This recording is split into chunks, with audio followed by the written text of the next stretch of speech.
말씀은 고난과 행복에 대해서 말씀을 드리겠습니다. 고라고 하면 고통, 고해, 이런 말이 있지요. 그리고 난이라고 하면 무슨 환난, 근심한 자, 어려울 난자, 환난, 재난, 재앙이라고 하는 재앙제자가 있고 어려울 난자가 있어서 재난이라 이래요. 그래서 흔히 쓰는 말로 고통이다, 고해다, 또 환난이다, 재난이다. 그래서 이걸 합치면 고난이라 이렇게 말을 할 수가 있습니다. 그리고 이 행복이라는 말은 출처가 아주 불분명한 말이에요. 근래 이게 대중적인 용어입니다. 이 행복이라는 말이. 그래서 이게 유럽어라든지 에레어를 적당히 번역해서 통용시킨 말도 같고, 또 옛날에 다행다복이란 말이 있으세요. 다행하다, 다복하다. 이걸 합성해서 쓰는 말도 같고, 또 그 여러 가지 어원을 보면 행복이란 말은 아주 출처가 불분명한데요. 오늘날 많이 쓰고 있습니다. 그런데 한자 문화권에서 보면 행복이라는 말 외에 안락이라는 말이 있는데요. 안락. 아주 편안하고 즐겁다. 그래서 이 안락이라는 말은 매우 어원이 깊은 용어입니다. 그래서 이제 논어 같은 데도 보면 반소사음수, 나물밥 먹고 찬물 마시고 곡괭이 와지, 벽에가 없어서 팔을 구부리고 펴가지고 누웠더라도 낙제 기중이라 즐거움이 그 가운데 있다. 이런 게 이제 안빈낙도거든요. 안빈낙도.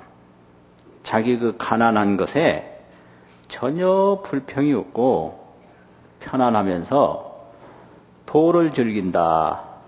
도라는 게 무언가? 자기 분수에 편안하다 이 소리예요.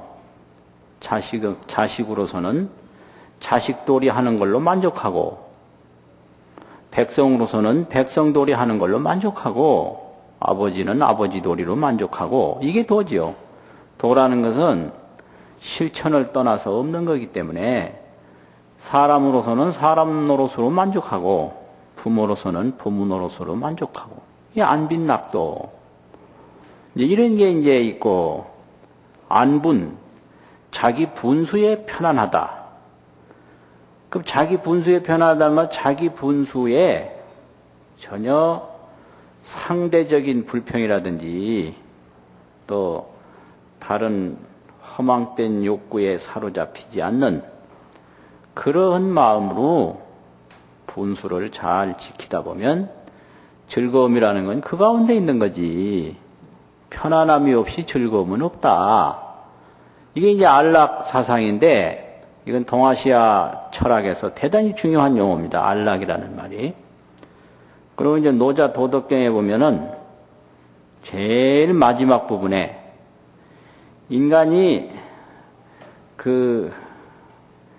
인간의 조작에 의해서 살지 않고 자연의 섭리에 의해서 살 때 거기에 어떤 즐거움이 있는가?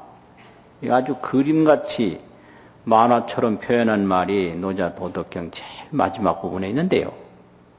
감미 안락을 거기서 얘기를 했는데요. 감미. 감미라는 게 뭐냐면 감기식.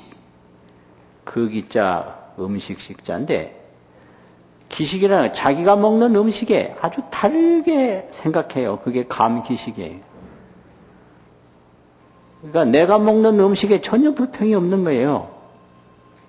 내가 먹는 음식에 그 감기식, 내가 뭐를 먹든, 내가 지금까지 어떻게 먹고 왔든지 간에 그게 자연에 이게 순응하는 거죠. 자기가 먹는 음식이 아주 달게 받아들이고, 미기복이라 자기가 입는 의복에 아주 아름답게 여기는 거예요. 이걸 두 자를 합치면 감미입니다. 감미. 달감자고 아름다운 미자고 감미롭다 이러잖아요. 그게 우리가 먹고 있는 음식을 전혀 불평하지 않고 우리가 입고 있는 옷을 의복을 아주 아름답게 여기고, 이게 이제 그 자연의 순응에서 사는 그런 거거든요. 그리고 안기거, 자기가 머물러 있는 처소, 거처에 아주 편안하게 느낀다. 이걸 합치면 안건데요. 이게 전부 우리가 4월 달서부터 7월 달까지 석 달 동안 절에서 용맹정진하고 하는 걸 안거라고 그러거든요. 하안거, 동안거. 이게 전부 도덕경에서 나온 용어입니다, 이게. 안기거예요. 자기의 거처에 편안히 있다. 안거. 그 낙기속. 형문화는 형문화, 아우문화는 아우문화. 형은 출세를 해서 고관대작이 되면 고관대작 문화가 있을 거고, 동생은 출세를 안 해서 촌락에 농부가 됐으면 농부는 농부 문화가 있다 이거죠.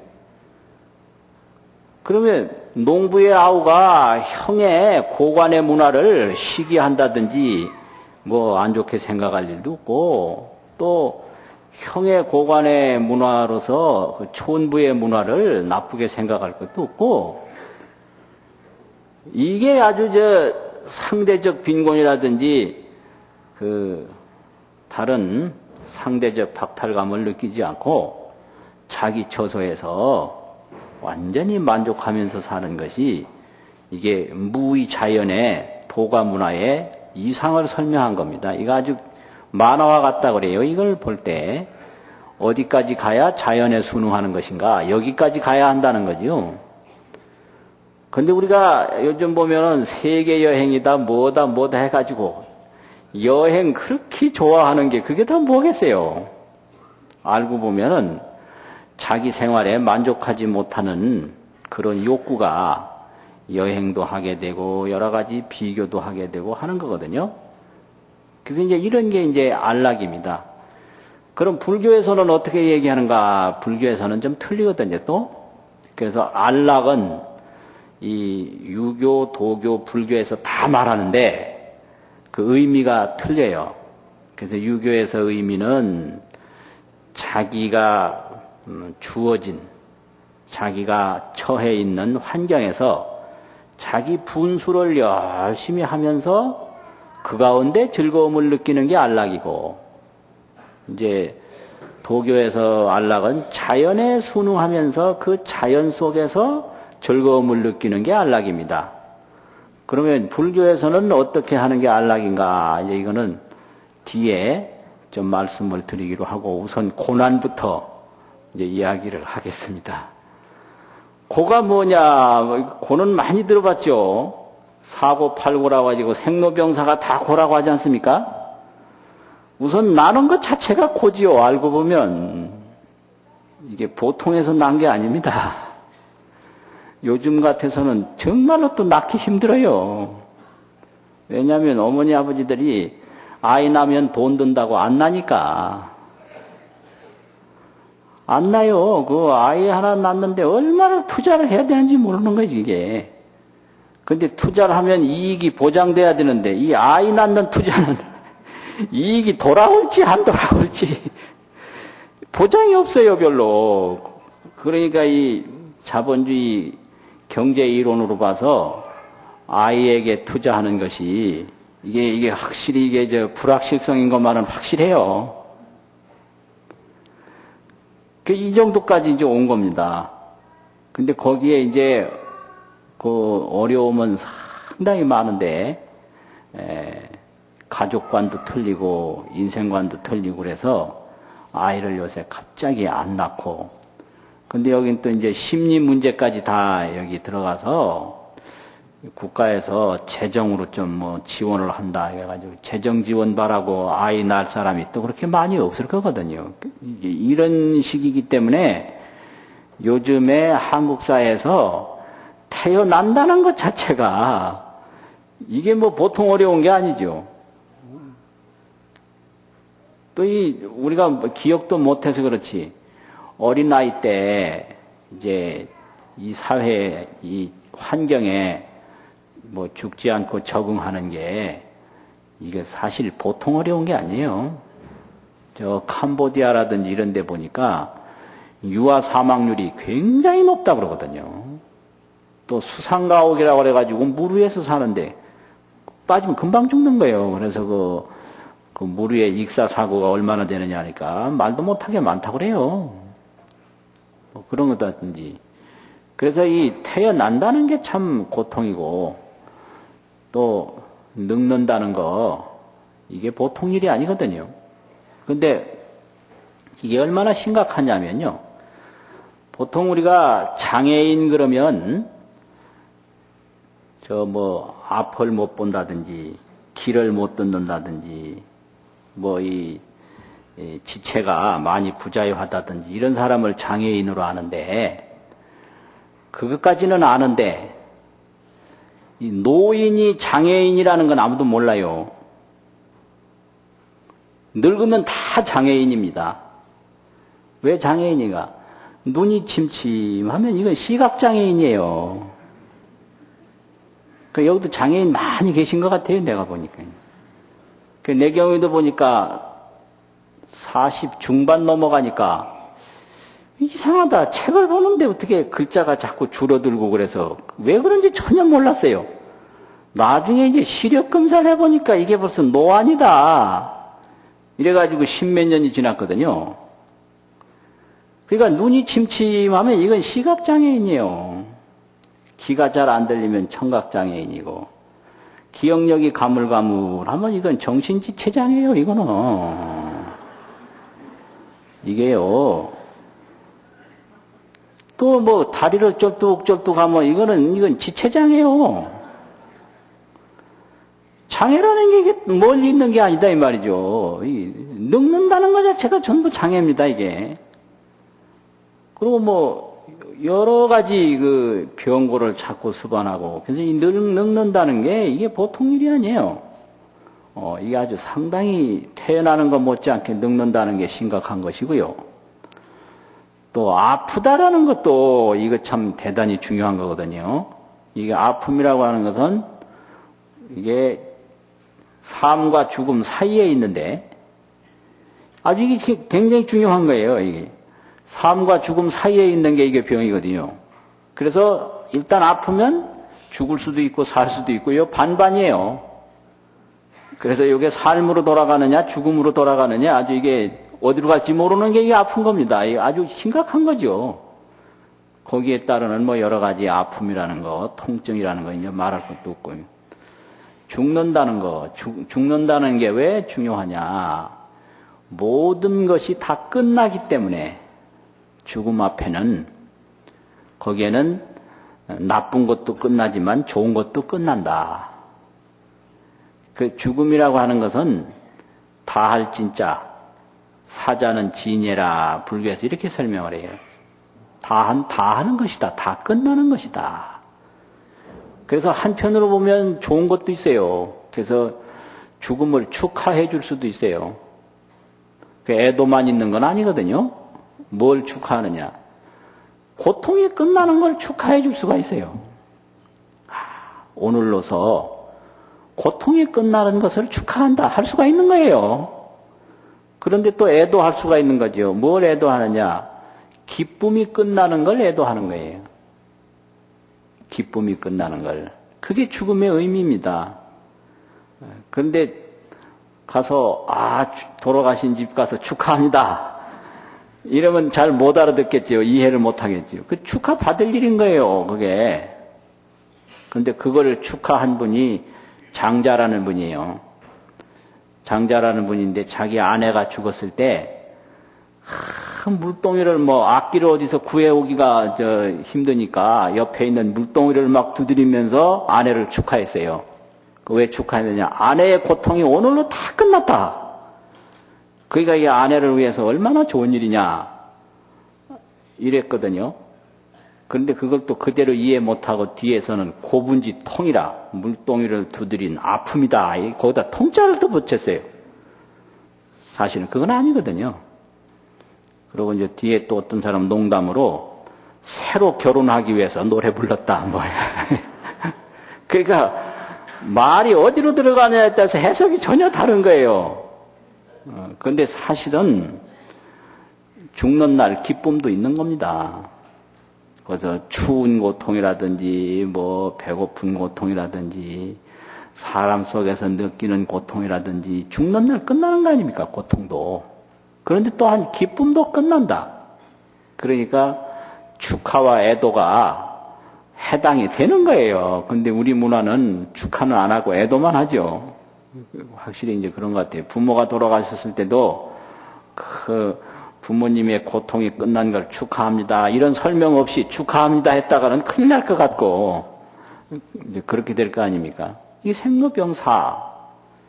그 다음에 이제 사회적인 거, 아주 도식적으로, 공식적으로 설명하는 거 있잖아요. 구부듣고, 구해도 얻지 못할 때, 애별리고 사랑해도 헤어질 때, 원정해고 미워해도 만날 때, 이게 이제 뭐 이 사람 속에서 느끼는 고통입니다. 다 구하는 대상이 다른 사람이 가지고 있는 거거든요. 다른 사람이. 구부듣고, 구해도 못 얻는다. 애별리고, 사랑해도 헤어진다. 원정해고, 미워해도 만난다. 오음치성고라고 있는데, 오음치성고가 확실히 또 심각한 거예요. 색수상행시 우리 몸을 구성하고 있는 요소로 5가지로 보지 않습니까? 이게 오음인데, 이게 너무 왕성한 거예요. 예를 들면 몸이 너무 체중이 많이 나가도 이게 고통인 거예요. 이게 치성. 생각이 너무 왕성해도 이게 문제가 되고요. 그 요즘에 노이로제니 신경쇠약이니 전부 이게 그 감수성, 상상력, 인식력 이런 게 너무 앞서가기 때문에 이런 거예요. 사실은. 안정을 이루어야 되는데 이걸 안정을 이루지 못하고 이게 이제 정신질환이라는 게 너무 지나치게 예민하고 너무 지나치게 작용하니까 생각이 너무 많아도 그게 병이고 뭐 여러 가지 그 판단이 너무 앞서가도 그게 이제 병인데 그게 이제 심하면 어디까지 가느냐. 다른 사람은 다 못 듣는 걸 혼자만 듣고 다른 사람 다 못 보는 거 혼자만 보는 거예요. 그걸 뭐라 그러죠? 그리고 혼자 말하고 혼자 대답하고 그걸 뭐라 그래요? 그게 다 오음치성입니다. 수상행이 전부 앞서가는 거예요. 이렇게 감수성이 너무 왕성하고 그래서 이걸 아주 왕성할 치자를 써서 치성이라고 그러지. 상상력이 너무 풍부하고 이래가지고 정신적 고통을 많이 받게 되고 이 인식에 대한 고통을 많이 받게 되는데 이게 이제 오음선고거든요. 그래서 일체계고 이러니까 태어나면서 죽는 순간까지 알고 보면 고통 아닌 게 없다. 그래서 일체계고라고 그래요. 뭐 생로병사 사고니 팔고니 뭐 하는데 일체가 다 고통이다. 이게 고거든요. 이제 이게 난이라고 하는 것은 재난, 환난이 있는데 재난은 이제 흔히 얘기할 때 삼재라고 그래요. 왜 삼재라는 말 들어보셨죠? 그 삼재가 뭔지 아십니까? 뭐를 삼재라고 그러는지. 그래서 삼재라는 말을 많이 쓰는데 사실 삼재가 뭐냐 그러면 해석을 여러 가지로 하는 분이 있고 잘 모르는 분이 있거든요. 그런데 이제 삼재는 2가지로 설명을 하는데요. 한 서너 가지 되는 것만 비슷해요. 이제 첫째 삼재에 대한 해석이 전쟁, 질병, 기아 이거를 삼재라고 그래요. 그래서 전쟁, 재앙. 전쟁이 일어나면 재앙이 생기지 않습니까? 또 이걸 질력이라고도 하는데 병력자를 써가지고 병질자. 여러 사람에게 이 전염병이 돈다든지 이 질병이 행행하면 이 재앙이지요. 그리고 흉년이 들어서 기근이 돌면 이거 대단한 이 재앙 아닙니까? 그래서 오늘날도 이게 질병에 대한 재난, 이 무서운 전염병이 있지 않습니까? 그런데 옛날에는 사람 전염병만 걱정했는데, 요즘에는 새한테도 이게 감기가 들어가지고, 하여튼 재밌는 세상이에요. 어떻게, 난 감기는 사람만 드는 줄 알았더니 새도 또 감기가 들어가지고, 떼죽음을 하고. 이런 감기가 사람한테 와봐요. 닭이나 새는 그저 사람이 그저 묻으면 된다지만 이 사람은 누가 묻어요? 그렇지 않습니까? 그래서 이게 사람이 그런 새 종류, 닭 종류가 앓는 그런 감기를 앓았을 때 이거는 보통 재앙이 아니겠구나. 이 질병이죠. 그리고 사람만 미치는 줄 알았더니 요즘에는 소도 미친다고 그래가지고 소가 광우병 걸렸다고. 나는 광우병이라고 아주 점잖은 용어 같아서 그게 뭔가 했더니 내중에 보니까 소가 미친 거더라고요, 그게. 그 소가 왜 미치는가? 그 덩치 크고 둔한 소가 도대체 왜 미치나? 참 아주 생각할 점이 참 많습니다. 그 소가 얼마나 덩치가 커요. 그런데 또 소가 얼마나 신중합니까? 그래서 우리가 이 마음을 소에다가 비유해서 소 찾아간다고 그래가지고 시무도 시부도 그러는데 소 자체가 미치면 어떡해요? 그 소를 아주 마음에다가 비유해가지고 설명하지 않습니까? 사람들이 전부 그렇게 소들을 미치게 만든 거예요. 활동도 전혀 못하게 하고 오로지 살만 찌게 하고. 그리고 소가 얼마나 예민하면요. 우리 어릴 때 보면 잔치한다고 소머리라든지 이런 소뼈를 이렇게 큰 가마솥에다가 삶아내고 거기다가 그냥 솥을 대충 씻어서 소여물을 끓이면요 소가 먹지를 않습니다. 그 소기름 냄새가 그 소 밥에 배가지고 그 정도로 자기들 기름이라든지 이건 안 먹어요. 소가 아주 초식동물이거든요. 그런데 육골분이라고 해가지고 소 뼈로 분말 가루를 만들어서 소 식사하는 밥에다 넣어줬다는 거예요. 그러니까 이게 소가 안 미치고 이게 견디겠습니까? 그러니까 먹을 자유도 없고 행동할 자유도 없고 오로지 주는 대로 먹고 살만 찌라니 소가 미치지 않고는 견디지 못할 거 아닙니까? 이게 사람이 이렇게 소들한테 못할 일을 하고요. 닭이라든지 저런 것도 마찬가지일 거예요. 사람이 뭔가 잘못해서 그런 병이 생겼다고 봅니다. 이렇게 사람들이 잘못하는 거예요. 이런 게 그 동물에게 끝나는 게 절대로 아니고 사람에게 또 영향을 주거든요. 그래서 이런 게 전부 재앙이에요. 그러니까 전쟁에 대한 재앙, 질병에 대한 재앙, 흉년, 기근에 대한 재앙.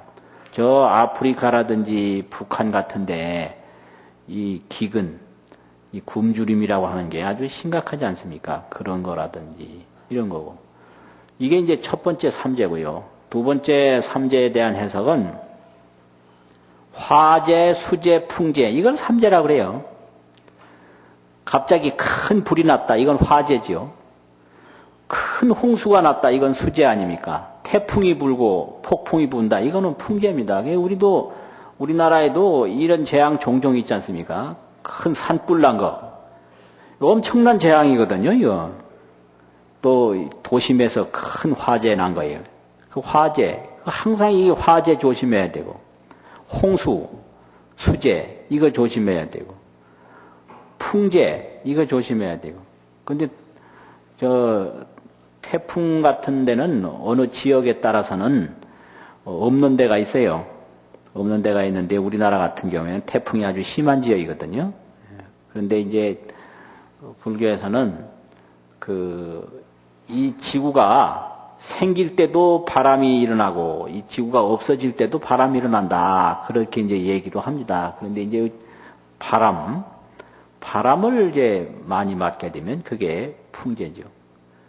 그리고 또 하나는 이제 지옥의 재난, 아기의 재난, 축생의 재난, 이걸 또 삼재라고 그래요. 지옥, 아기, 사막도의 재난을 또 삼재라고도 합니다. 그 어떤 거든지 다 지옥이라는 건 아주 고통이 심한 것이고, 악이라고 하는 것은 만족할 줄 전혀 모르는 것이고, 축생이라고 하는 것은 지혜가 전혀 없기 때문에 이게 다 사막도의 재난도 삼재, 화재, 수재, 풍재도 삼재, 전쟁, 질병, 흉년도 삼재. 그러니까 이런 게 전부가 이제 삼재예요. 이게 재난이죠. 환난이라고 그러는 것도 이제 마찬가지입니다. 저 관세음보살 보문품에 보면 칠난을 설명을 했는데 역시 앞부분에는 화난, 수난, 풍난이 얘기를 했는데 그 뒷부분에는 무슨 그 나찰에게 홀린다든지 나찰 귀신 아닙니까? 또 정난, 도둑대를 만나서 어려움을 겪는다든지 또 옥난, 감옥에 구속이 된다든지 이런 것을 이야기를 했습니다. 그러니까 이거는 사회적인 어려움, 자연적인 어려움, 심리적인 어려움, 지옥아기 축생은 이게 심리적으로 느끼는 것이고요. 또 수재, 화재, 풍재 이런 것은 역시 자연적인 것이고 전쟁, 질병 이건 자연적인 것과 또 이런 사회적인 거 합친 건데 이런 게 전부가 이제 난입니다. 그래서 이거 고난이에요. 고난인데 이 고난에서부터 기쁨을 얻는 것이 불교거든요. 이게 이고등락이거든요. 그래서 이 고통과 재난, 환난을 여의고 고통과 이 재난과 환난에서 벗어나서 즐거움을 얻는 것이 그게 불교다. 그게 해탈이고 그게 열반이고 그게 극락이고 그렇거든요. 그래서 고난에서 벗어나서 기쁨을 얻는데 그 기쁨을 이제 요즘 사용하는 대중용어로 보면 행복이죠. 그래서 그런 고난에서 벗어나서 행복을 얻는 것이 불교인데 그걸 어려운 말로 이고등락이라고 한다 이거예요. 그럼 그 행복이라는 게 이제 불교식으로 말하면 뭐냐? 이건 행복이라는 말은 그냥 대중용어고 불교식으로 말하면 어떤 거냐? 첫째는 환희라는 말이 있어요. 환희. 기쁨이. 기쁠환, 기쁠희, 환희. 기쁨이에요. 어떻든지 간에 행복이라는 것은. 기쁨인데 그 기쁨이 어떤 성격의 기쁨이냐 이것만 다릅니다. 환희. 환희 참 좋죠. 그런데 환희는 어떤 성격의 기쁨이냐면 그 사람을 통해서 기쁘든지 어떤 환경을 통해서 기쁘든지 물질을 통해서 기쁘든지 이런 그 다른 데서부터 얻어지는 기쁨을 환희라고 그러고요. 그리고 이 환희는 얼굴 표정이나 동작 표정으로 그 표정을 나타내는 기쁨이 이게 환희예요. 그럼 예를 들면 부처님을 뵙고 환희 용약했다. 용약이라는 건 뛴다는 소리예요. 소슬용자, 뛸 약자. 아주 기뻐서 만면에 웃음이 가득하고 몸이 막 들썩들썩하고 막 어린 나이들도 기쁘면 가만히 못 있지 않습니까? 그걸 용약이라고 그러거든요. 그래서 경에 보면 환희용약이라는 말이 많은데 그 환희용약의 배경을 보면 혼자 기뻐서 환희용약은 아니고요. 누구를 만나서 기쁠 때 꼭 환희용약을 해요. 그러니까 내가 누구를 만났을 때 아주 기뻐서 아주 뛸 듯이 기뻤다. 그런 기쁨. 어디를 가서 아름다운 모습, 아주 좋은 모습을 보고 아주 뛸 듯이 기뻤다. 그래서 웃음도 나오고, 그래서 이게 얼굴이라든지 표정으로 표현이 되는 기쁨. 이게 환희입니다. 그리고 행동으로 표시가 되는 기쁨. 그런데 여기서는 사람으로부터 얻어지는 기쁨, 환경으로부터 얻어지는 기쁨, 물질로부터 얻어지는 기쁨, 이런 기쁨을 환희라 이렇게 얘기를 합니다. 환희. 그래서 법문 듣고 즐거울 때 아주 환희를 느꼈다. 누구 만나서 즐거울 때 환희를 느꼈다. 또 뭘 받아서 즐거울 때 환희를 느꼈다. 뭘 주어서 즐거울 때 환희를 느꼈다. 이거예요. 그런 거 아주 중요합니다. 그러니까 물질이라는 게 왜 중요하냐. 기쁨을 줄 때 그것이 물질이 기쁨을 일으키는 하나의 원인이 될 때 아주 중요한 거거든요. 말도 왜 중요하냐면 기쁨을 일으키는 씨앗이 되니까 중요한 거예요. 그래서 이게 기쁨을 일으키지 못한다면 별로 중요하지 않지 않습니까? 이게 환희입니다. 극락세계 가면 환희를 느끼거든요. 좋은 거예요. 그러니까 어디 저기 가고 싶은데 갔을 때 야 이게 환희거든요. 좋은 거예요. 만나고 싶은 사람 만났다 그럼 즐거웠다. 그거 환희죠. 그게 이제 환희입니다. 그런데 그 환희는 만났을 때, 이렇게 받았을 때, 보았을 때, 들었을 때 느끼는데 완전히 다 그게 오래 가는 건 아니에요. 뭐가 남아 있는 거예요. 그런 환경이 사라지면 환희도 가라앉아 버려요. 이게 이제 완전한 기쁨이 아니다 이거지. 그런데 안락은 안락. 이거는 영원한 거예요. 이건 안락은. 이 안락은 없어지는 기쁨이 아닙니다. 환희는 변하는데요. 안락은 안 변한다 이거죠. 그래서 환희는 이 성불할 때라든지 극락할 때 처음에 느끼는 게 환희고 안락은 완전하게 이루어진 게 안락입니다. 그래서 이게 행복이라든지 이런 것은 불교식으로 말하면 환희 안락이에요. 그런데 안락이 가장 이게 그 내용이 깊은 행복이 바로 안락이다 이렇게 볼 수가 있거든요. 그러면 환희는 누구를 본다든지 무슨 말을 듣는다든지 뭘 이루었을 때 환희인데 안락은 어디서 오느냐? 번뇌가 없어져야 안락이 오는 거예요. 이내 상안락이라 이런 말이 있어요. 번뇌를 여의고 항상 안락했다. 번뇌가 사라지지 아니하면 안락은 안 찾아와요. 그래서 잠시 어떤 환경에 따라서 환희를 느꼈더라도 번뇌가 완전히 이게 없어지지 않았으면 그건 사라지고 또 불안이 오는 거예요. 불안. 이게 아주 중요한 문제입니다. 그래서 환희는 외부의 계기를 통해서 느껴지고 안락은 내부에서 이루어진다 이거죠. 그래서 환희는 자기 지혜로서만이 이룰 수 있는 게 아니고 자기 그 지혜와 환경이 만나서 이루어지는 건데요. 안락은 자기 번뇌를 스스로 다 조복을 해서 자기 지혜에 의해서 이루어지는 게 안락입니다. 그런데 행복을 얻는다고 하는데 자기 그 지혜를 발굴하지 않고 뭘 집을 사면 행복하다, 차를 사면 행복하다, 사람을 잘 만나면 행복하다, 이거는요, 세속적으로 말하면 쾌락인데, 불교식으로 말하면 환희거든요. 그래서 이 환희는 그 환경이 사라지면 그 환경을 통해서 그 즐거웠던 기쁨도 사라져버린다, 이거죠.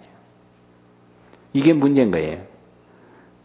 그런데 번뇌가 완전히 없는 상태의 그 즐거움이라는 것은 아주 지극히 편안한 상태의 즐거움이고 번뇌가 없는 즐거움이기 때문에 항상 안락한 거지요. 이게 상락이지요. 상락.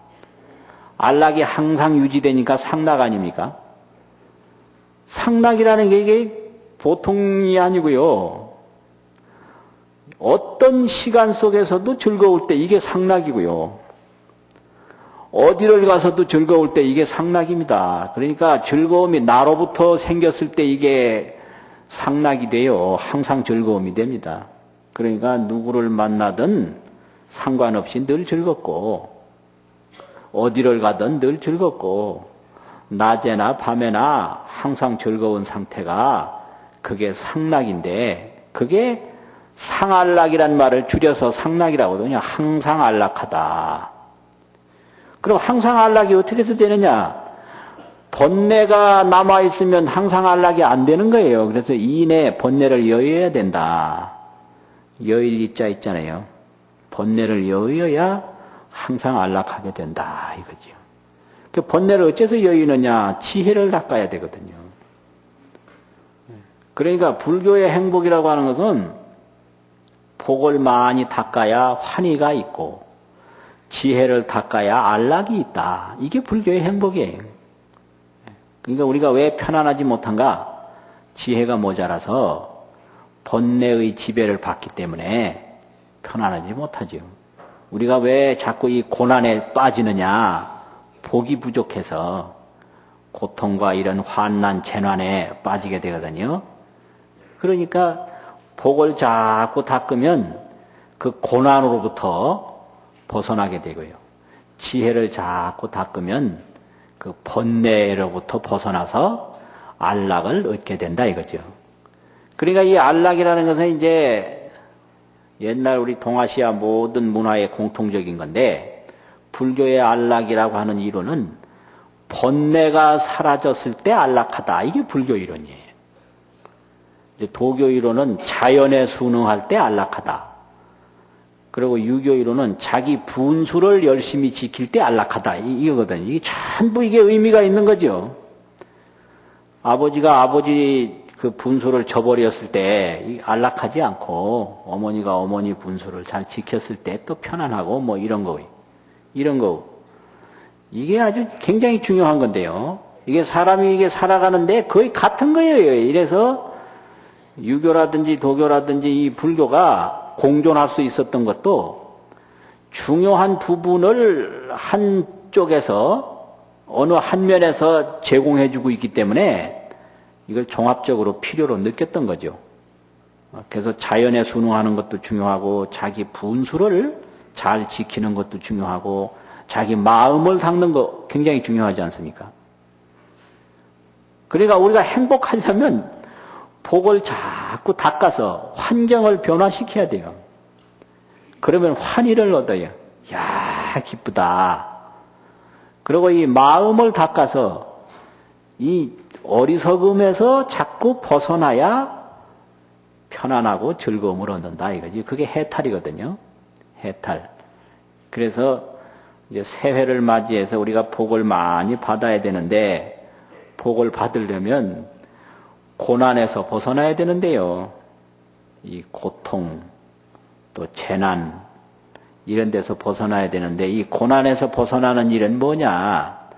복을 자꾸 지어야 됩니다. 복을 지어야 돼. 그래야 되거든요. 이제 복이라고 그러는 게 혼자만 잘 돼서 되는 게 아니고 다 함께 잘 돼야 되거든요. 요즘 보면 사회적인 재난이 엄청나게 일어나는데요. 교통사고만 보더라도 혼자 운전 잘해가지고 절대 되는 게 아니에요. 얼마 전에 어떤 직원 하나도 가가지고 목 다쳐가지고 왔다고 그래서 어째서 다쳤느냐 이게 차를 세워놓고 기다리는 뒤에서 박아가지고 이 목이 놀랬다고. 그 놀랬다라는 게 의학적인 표현이 있을 텐데 우리가 통속적인 표현으로 쓰더라고요. 그래서 의사한테 목 놀란 게 뭐냐 그러니까 설명해줘도 잘 모를 텐데요. 그러고 설명 안 해주더라고.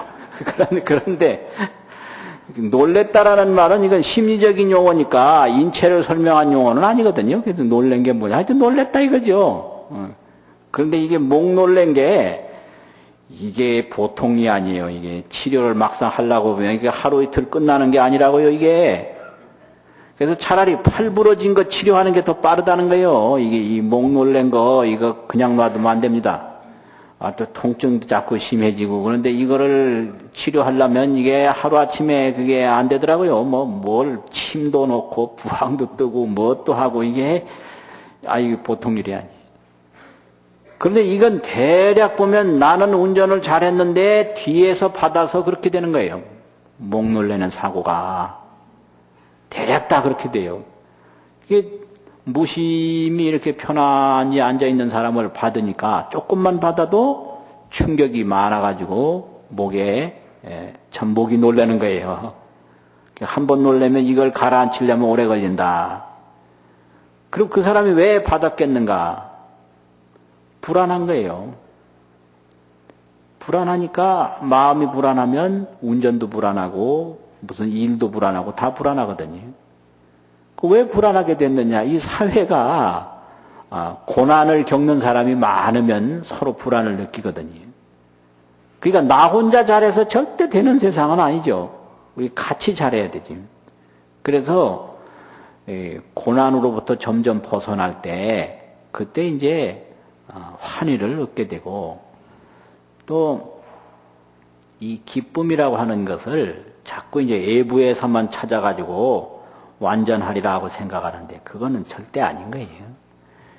자기 이 마음을 근본적으로 정화를 시킬 때 그때에 이제 편안함이 있고 즐거움이 있는데 그게 바로 해탈이고 그게 안락이거든요. 그래서 누가 실험을 해봤는데요. 실험 무슨 실험이냐? 여러 가지 실험을 다 해봤대요. 첫째 이제 음식 실험을 해봤는데 자기 음식 완전히 조절했다고 그러거든요. 먹고 싶은 대로 먹고 조금 더 먹어야 되겠다 그러면 그거 더 먹고 덜 먹어야 되겠다 싶으면 덜 먹고 음식에 내가 끌려가는 게 아니라 내가 음식을 완전히 조절했다 이거예요. 굉장히 중요한 거 아닙니까 이거? 더 먹어야 그만 먹어야 되는데 자꾸 말만 하면서 자꾸 더 주워 먹더라고요. 이건 음식에 끌려가는 거거든요. 그리고 이 시간도 자기가 조절해봤다. 빨리 갈 일은 뭐 빨리 하고 느리게 할 일은 느리게 하고 그 시간 조절 안 되거든요. 누구한테 약속해서 빨리 가봐야 되는데 자꾸 시계 보면서 계속 앉아있는 사람 나도 여럿 봤거든요. 빨리 가지. 뭐 가도 하나도 여기 안 될 일이 없어요. 근데 스스로 안 가더라고. 뭐 자기가 가면 안 되는 것처럼. 세상도 마찬가지요. 우리 하나 여기서 뭐 떠나도 이 세상 안 될 거 하나도 없어요. 근데 스스로 안 떠나. 그건 묘해요. 그래서 내가 떠나면 세상 안 될 줄 알고 천만에요. 그러니까 시간도 조절하고 음식도 조절하고 또 잠도 조절했다는 거예요. 1시간만 자야 되겠다 그럼 1시간 딱 자고 2시간 자야 되겠다 하면 2시간 자고 이 정도까지 이게 수련을 했다고 하는 것은 이거 보통 사람 아니거든요. 굉장한 사람입니다 이게. 어떤 사람은 잠에 끌리고 이런 그 시간에 끌리고 음식에 끌리고 하나도 거기에 조절이 안 되는 거예요. 그리고 요즘에는 또 뭐 그런 거 있잖아요. 아주 환희를 느낄 만큼 좋은 거를 그냥 좋다 하는 게 아니고 요즘 젊은 사람들이 쓰는 용어로 짱이라고 그러잖아요. 짱. 요즘 짱 문화인데 얼굴 제일 잘 만들 수 있는 거 이건 얼짱이다. 방송에 맨날 나오잖아요 요새. 그래서 누가 뭐 얼짱이 됐다. 그래도 어느 정도 조직에든지 가보면 얼굴 제일 잘생겨 보이는 사람이 하나씩 있더라고요. 그거 얼짱이에요. 근데 그 사람은 하여튼 이상한 게 있어요. 별로 일을 잘 못해도 그냥 넘어가요. 역시 얼짱은 좋은 거예요.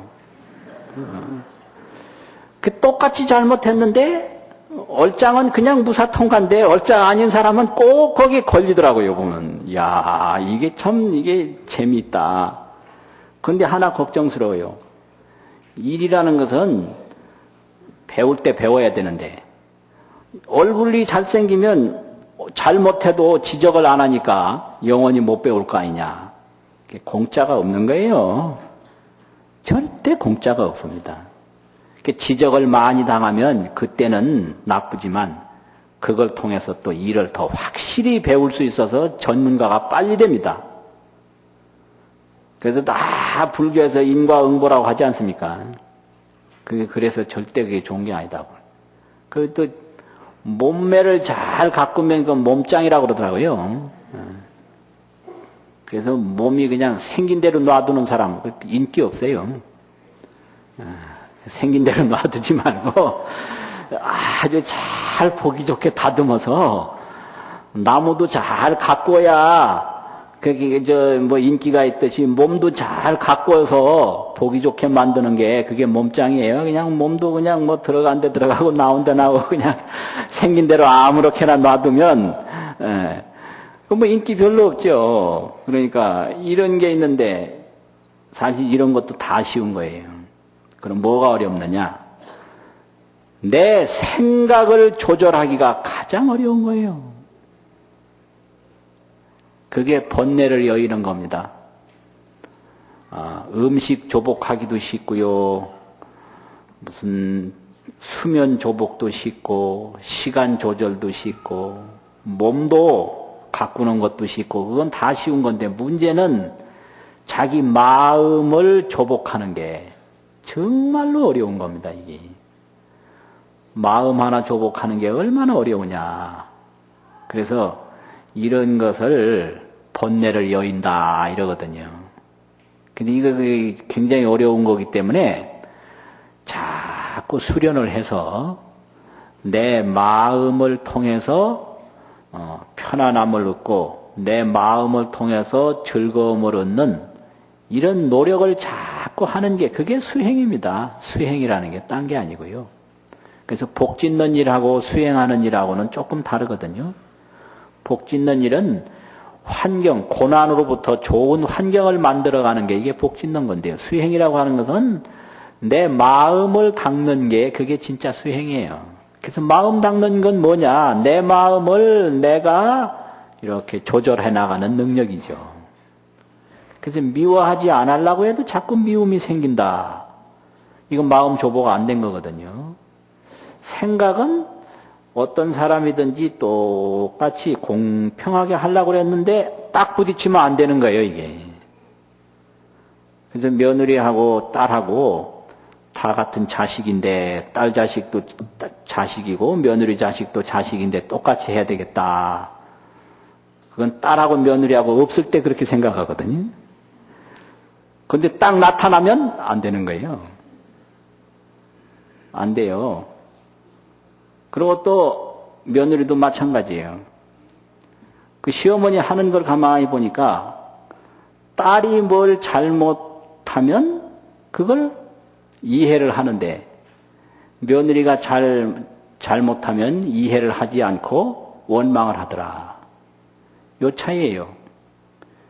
며느리가 잘못하면 이해하는 법이 별로 없고 원망해요. 그런데 딸이 잘못하면 이해해버려. 그럴 수도 있지. 오죽하면 그렇겠나. 이거요. 그러니까 이게 이해하느냐 원망하느냐 이 차이거든요. 그럼 왜 그렇게 됐겠나. 그 시어머니가 일부러 그런 게 아니에요. 마음 어딘가에는 며느리도 이해를 해야 되지 생각이 있는 겁니다. 그 마음대로 안 되는 거예요. 이게 조절이 안 되는 거예요. 그 부처님은 그걸 조절을 했기 때문에 딸도 부처님이라고 그러고 며느리도 부처님이라고 그러고 대자대비라고 그러고 이런 거예요.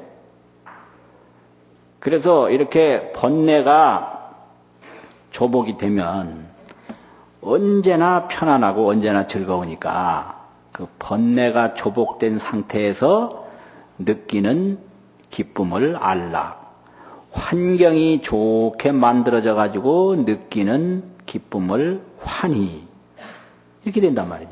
그래서 환희는 복을 짓는 데서 이루어지고 안락은 번뇌를 조복하는 데서 이루어져야 되기 때문에 번뇌를 조복하려면 수행을 해야 되거든요. 그래서 우리 마음 닦는 수행을 자꾸 할 때 그 마음에 안락이 오는 것이고 복 짓는 수행을 자꾸 할 때 환경이 이제 좋은 환경으로 변하게 됩니다. 그래서 새해 복 많이 받으세요 이런 말을 하는데 복을 많이 받으려면 복을 우리가 많이 지어야 되고 수행을 많이 해야 되거든요. 새해 복 많이 받으세요.